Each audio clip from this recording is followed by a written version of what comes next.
Assalamualaikum warahmatullahi wabarakatuh. Perkenalkan, nama saya Gina Ilma Alia dari kelas 11 IPA 1. Di sini saya akan menjelaskan kronologi kemerdekaan Indonesia. Indonesia resmi merdeka pada tanggal 17 Agustus 1945 melalui pembacaan teks proklamasi sebagai peristiwa proklamasi kemerdekaan Indonesia.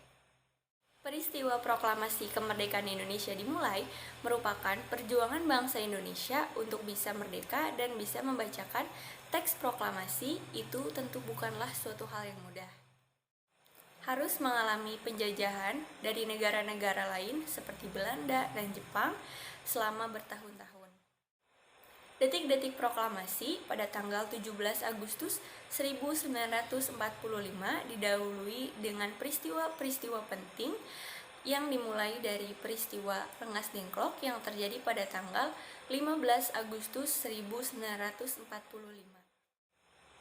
Kejadian itu menunjukkan adanya konflik antara kelompok golongan muda dan golongan tua untuk menentukan waktu proklamasi. Pada tanggal 6 Agustus 1945, kota Hiroshima dibom atom oleh sekutu. Perkiraan korbannya mencapai 90.000 sampai 168.000 jiwa. Pemboman ini merupakan penggunaan senjata nuklir pertama untuk senjata perang. Pada tanggal 7 Agustus 1945, BPUPKI dibubarkan dan sebagai gantinya dibentuknya PPKI yang diketuai oleh Bapak Soekarno. Pada tanggal 9 Agustus 1945, Jepang lumpuh karena hantaman bom atom di kota Nagasaki, yang korbannya mencapai 39.000 sampai 80.000 jiwa. Kemudian, pada tanggal 15 Agustus 1945, Jepang menyerah kepada sekutu. Awalnya, kemerdekaan Indonesia akan dihadiahkan oleh Jepang dengan dibentuknya Panitia Persiapan Kemerdekaan Indonesia atau bisa juga disebut dengan PPKI yang diketuai oleh Bapak Soekarno. Akan tetapi, dengan menyerahnya Jepang kepada sekutu, membuat sekelompok orang ingin kemerdekaan Indonesia disegerakan tanpa menunggu keputusan Jepang. Hal inilah yang menjadi perbedaan pendapat antara golongan tua dan golongan muda. Pada tanggal 16 Agustus 1945, pukul 3 waktu Indonesia bagian Barat dini hari, sehari jelang proklamasi kemerdekaan Indonesia, Bung Karno dan Bung Hatta dibawa oleh sekelompok pemuda ke Rengas Dengklok. Aksi penculikan tersebut bertujuan untuk mendesak Bung Karno dan Bung Hatta agar mempercepat proklamasi Indonesia dan menjaga agar golongan tua tidak terpengaruh oleh Jepang. Soekarno dan Hatta akhirnya bersedia untuk mendeklarasikan kemerdekaan Indonesia. Mereka pun kembali ke Jakarta dijemput oleh Ahmad Subarjo. Pada tanggal 16 Agustus 1945, pukul 23 waktu Indonesia bagian Barat, rombongan Soekarno tiba di Jakarta, tepatnya di rumah Laksamana Maida untuk melakukan perundingan. Setelah itu, naskah proklamasi diserahkan kepada Sayuti Melik untuk diketik. Pembacaan teks proklamasi dilakukan di rumah Bapak Soekarno di Jalan Pegangsaan Timur nomor 56.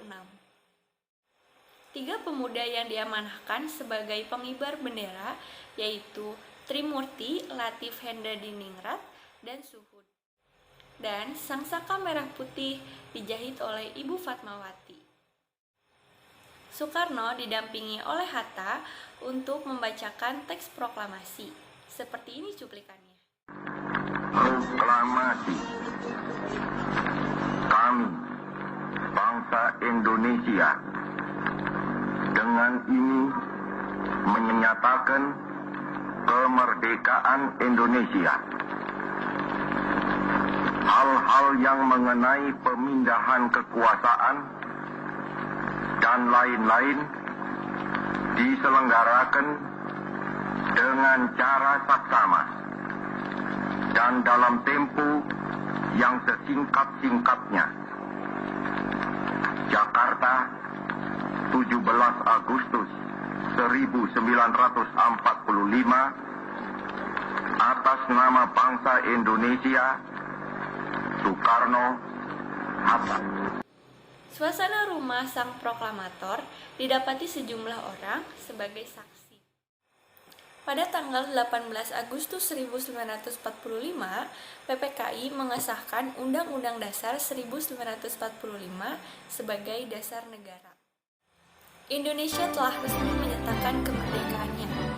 Pada tanggal 27 Desember 1949, akhirnya Belanda menyerahkan kedaulatan sepenuhnya kepada Indonesia. Sekian video dari saya, kurang lebihnya mohon dimaafkan. Salam jas merah, salam jangan sekali-kali melupakan sejarah. Wassalamualaikum warahmatullahi wabarakatuh.